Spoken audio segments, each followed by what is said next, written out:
All right, so we're going to continue with our gram stain now. So I've got my prepared bacterial smear. You can actually see the bacteria on that. And the gram stain is a multiple step procedure. So the first thing that we want to do is we've already heat fixed our slide. We've heat fixed our sample. I've got it sitting with a clothespin just so that way I don't get the stain on my hands.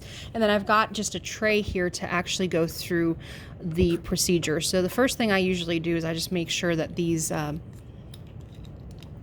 bottles are relatively loose, which will make the entire thing a little bit easier. So the first thing that we're going to want to do is we actually need to stain it with crystal violet.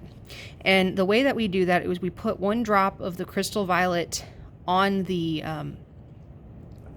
sample. I've got a pretty big sample, so I put 2 drops, and then we're going to want to time that for 1 minute. We're going to let that stain sit on there for 1 minute. So I've got my watch here, so I'm going to watch that for 1 minute. So now that it's been on there for 1 minute, I'm going to take distilled water. Be very careful. I've got distilled water and I've got alcohol, so I want to make sure that I'm grabbing the distilled water. I'm going to put the slide kind of at an angle, and I'm going to wash that stain off. I'm going to continue washing it until it runs relatively clear.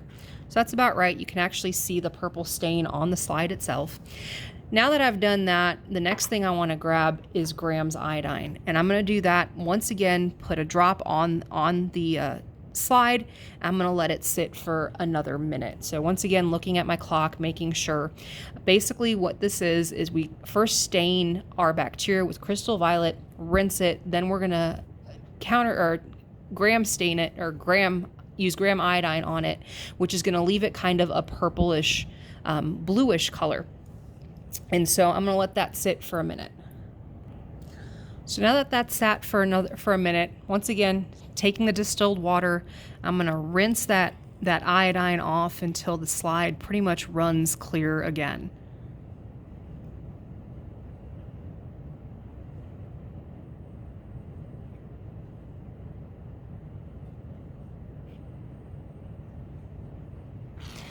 All right, the next step is we're going to actually use alcohol. So on the alcohol, what you want to do is you want to place a couple drops of alcohol on the stain itself, and you're going to let that sit for 15 seconds this time. And essentially what we're going to do is after we're done with this, we're not going to rinse it with water immediately. What we're going to do is we're just going to end up dripping it off. So essentially we just want to, after that 15 seconds, we just want to kind of get rid of some of that extra alcohol. We're going to repeat the step again. Notice I'm not rinsing in between. So once again, we're going to take another couple drops of alcohol. We're going to sit that there for 15 seconds.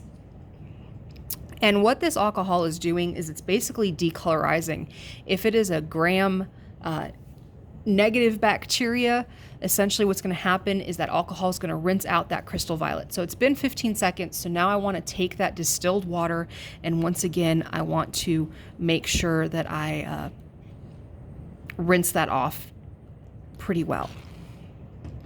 So that alcohol should have decolorized our bacteria. Basically, if it's gram negative, it's going to destroy that cell wall, and it's going to allow that crystal violet to essentially run out of the cell. If it is gram positive, the alcohol is not actually going to do anything to it. So if it has been decolorized, what we want to do next is we want to counterstain it with safranin. And so once again, I'm going to find my sample. I can see it. I'm going to place a drop of that safranin on there, and I'm going to let that sit for 30 seconds. So after that 30 seconds, now what I'm going to do is I'm going to once again rinse it with that distilled water, make sure I get it pretty clean, kind of drip off some of that excess. So now I've got a slide that's got some water on it. So I'm going to place that down for a second so I can show you the rest of this. So what I have here is this blotting paper, also known as bibulous paper. So essentially what I'm going to do is I'm going to take a sheet of this blotting paper, and what I want to do is I actually want to blot the slide. I don't want to rub the slide because I don't want to get the mess up the sample. So all I'm going to do is I'm going to just fold that paper, and I'm going to blot the slide. So I'm not rubbing, I'm just blotting. So once we have that, once the slide is relatively dry, and you may have to just let it air dry a little bit just so that way you're not smearing it. My stain is right here, so it's a little bit hard to see. It's got kind of a reddish pinkish tint to it when I'm looking at it. And so what we're going to do is we're going to put it underneath the microscope. The big thing about when you put it underneath the microscope is you want to make sure that it is completely dry, because if you have to use oil immersion, that oil is not going to mix well with water. So to put the gram stain kind of into a simple way of remembering it is we have this mnemonic: come in and stain. And so what you want to do is you want to use the crystal violet for come, in is the iodine, and is the alcohol, and stain is the safranin, and they're in that order for that reason. So when you start, crystal violet for 1 minute, you're then going to wash it with distilled water. You're then going to take a drop of grams iodine, set for 1 minute, wash it with distilled water. Our alcohol, you're going to let that sit for 15 seconds. Then you're going to just kind of shake off the excess, put another batch of alcohol on it for another 15 seconds. After that second batch, then you're going to rinse it with distilled water, and then you're going to counter stain with safranin for 30 seconds.